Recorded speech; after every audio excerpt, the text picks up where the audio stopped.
विद्यार्थी मित्रांनो, मी प्राथमिक कौशल्य आपल्या विषय अकॅडमीमध्ये स्वागत करते.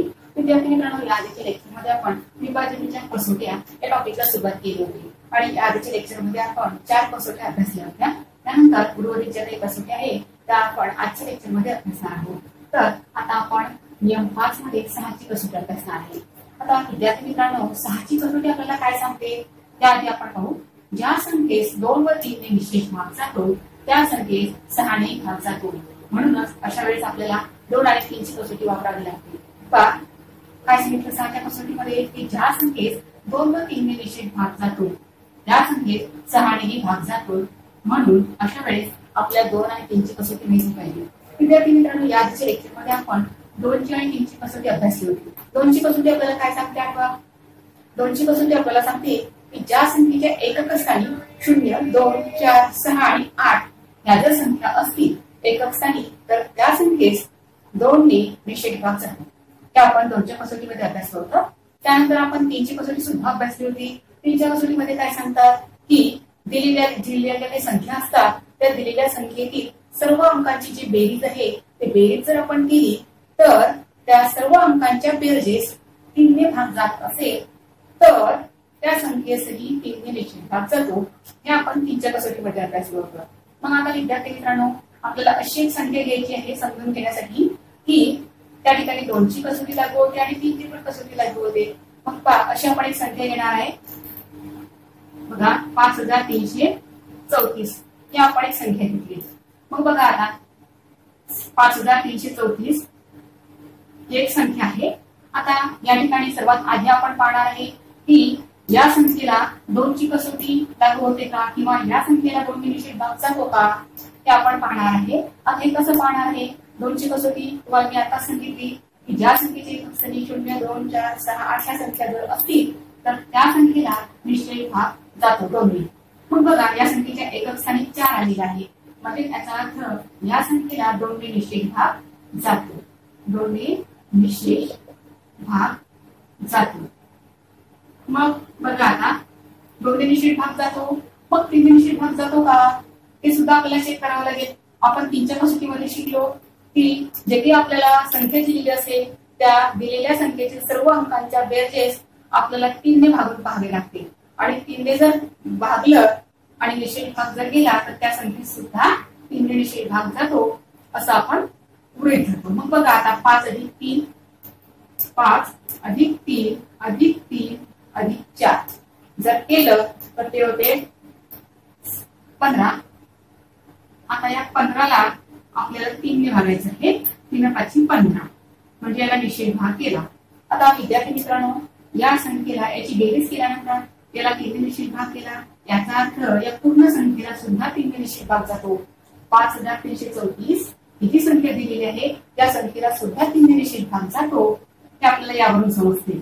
मग या ठिकाणी 2 ची कसोटी सुद्धा लागू होते. म्हणजे या संख्येला 2 ने सुद्धा निषेध भाग जातो आणि 3 ने पण निषेध भाग जातो अशी ही संख्या आहे. म्हणजेच याचा अर्थ या संख्येला 2 ने पण निषेध भाग जातो 3 ने पण निषेध भाग जातो. याचा अर्थ या संख्येला 6 ने सुद्धा निषेध भाग जातो हे आपल्याला त्या कसोटीवरून समजते.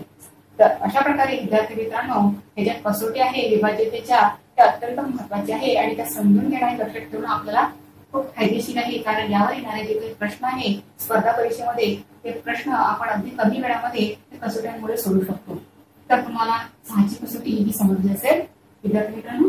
त्यानंतर आपण पुढची कसोटी शिकणार आहे. नियम 6 मध्ये आपण 7 ची कसोटी अभ्यासणार आहे. बघा आता 7 ची कसोटी आपल्याला काय तयार करता येईल की ज्या काही आपल्याला संख्या दिलेल्या असतात त्या संख्या जर 7 च्या पटीतील असतील तर त्या दिलेल्या संख्येला 7 ने निषेध भाग जातो. तसं उदाहरणार्थ आपण एक संख्या पाहू. ही संख्या आहे. आता ही संख्या 7 च्या पटीतील आहे का आधी आपल्याला ती ओळखता यायला पाहिजे.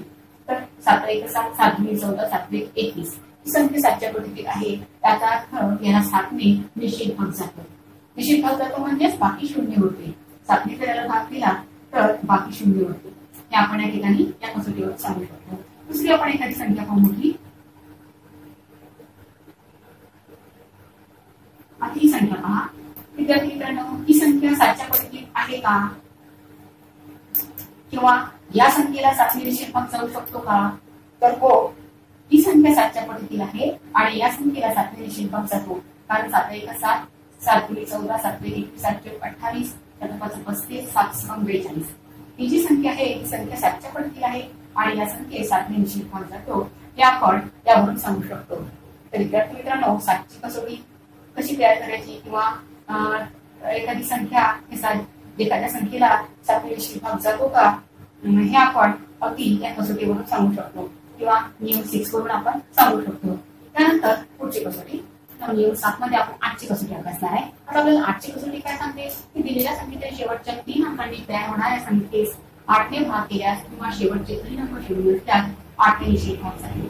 आता विद्यार्थी मित्रांनो, नियम 7 मध्ये 8च्या कसोटीमध्ये आपल्याला 2 नियम सांगितलेले आहे. पहिला नियम सांगितलेला आहे की दिलेल्या संख्येतील शेवटच्या 3 अंकांनी तयार होणाऱ्या संख्येस शेवटचे 3 अंक म्हणजे एकक, दशक आणि शतक या 3 स्थानांचे जे अंक आहे या 3 स्थानांच्या मिळून जे काही संख्या तयार होते त्या संख्येला 8ने भाग केल्यास किंवा शेवटचे 3 अंक जर शून्य असेल तर अशा संख्येस 8ने निश्चित भाग जातो. आता विद्यार्थी मित्रांनो, आपल्याला समजून घेण्यासाठी आपण एक संख्या घेऊ. बघा, ही संख्या आपण घेतली. आता आपल्याला जे काही नियम दिलेले आहे किंवा कसोटीत सांगितलेलं आहे त्याप्रमाणे आपण लावून पाहू. दिलेल्या संख्येतील शेवटचे 3 अंकांनी तयार होणाऱ्या संख्येस शेवटचे 3 अंक एकक, दशक, शतक ही संख्या आहे 328. आता याला आपण 8ने भागून पाहू. बघा, 8 1 8 8 16 8 24 8 4 32 8 8 1 8. बघा, आता बाकी शून्य उरली. इथे बाकी शून्य उरली म्हणजे या संख्येमध्ये जे शेवटचे 3 अंक आहे एकक स्थान, दशक आणि शतक स्थान मिळून जी संख्या बनलेली आहे या संख्येला जर आपण 8ने भागलं तर बाकी शून्य होते म्हणजे या संख्येला निश्चित भाग जातो. जर असं असेल म्हणजे जी आपल्याला संख्या दिली असेल त्या संख्येच्या 3 अंक शेवटचे त्याला जर 8ने निश्चित भाग केला तर त्या पूर्ण संख्येस 8ने निश्चित भाग जातो. जर असं असेल तर, किंवा कधी कधी जर शेवटचे 3 अंक शून्य असतील तर अशा वेळेस सुद्धा त्या संख्येला 8ने निश्चित भाग जातो हे आपण सांगू शकतो. तर विद्यार्थी मित्रांनो, तुम्हाला 8ची कसोटी सुद्धा समजली असेल.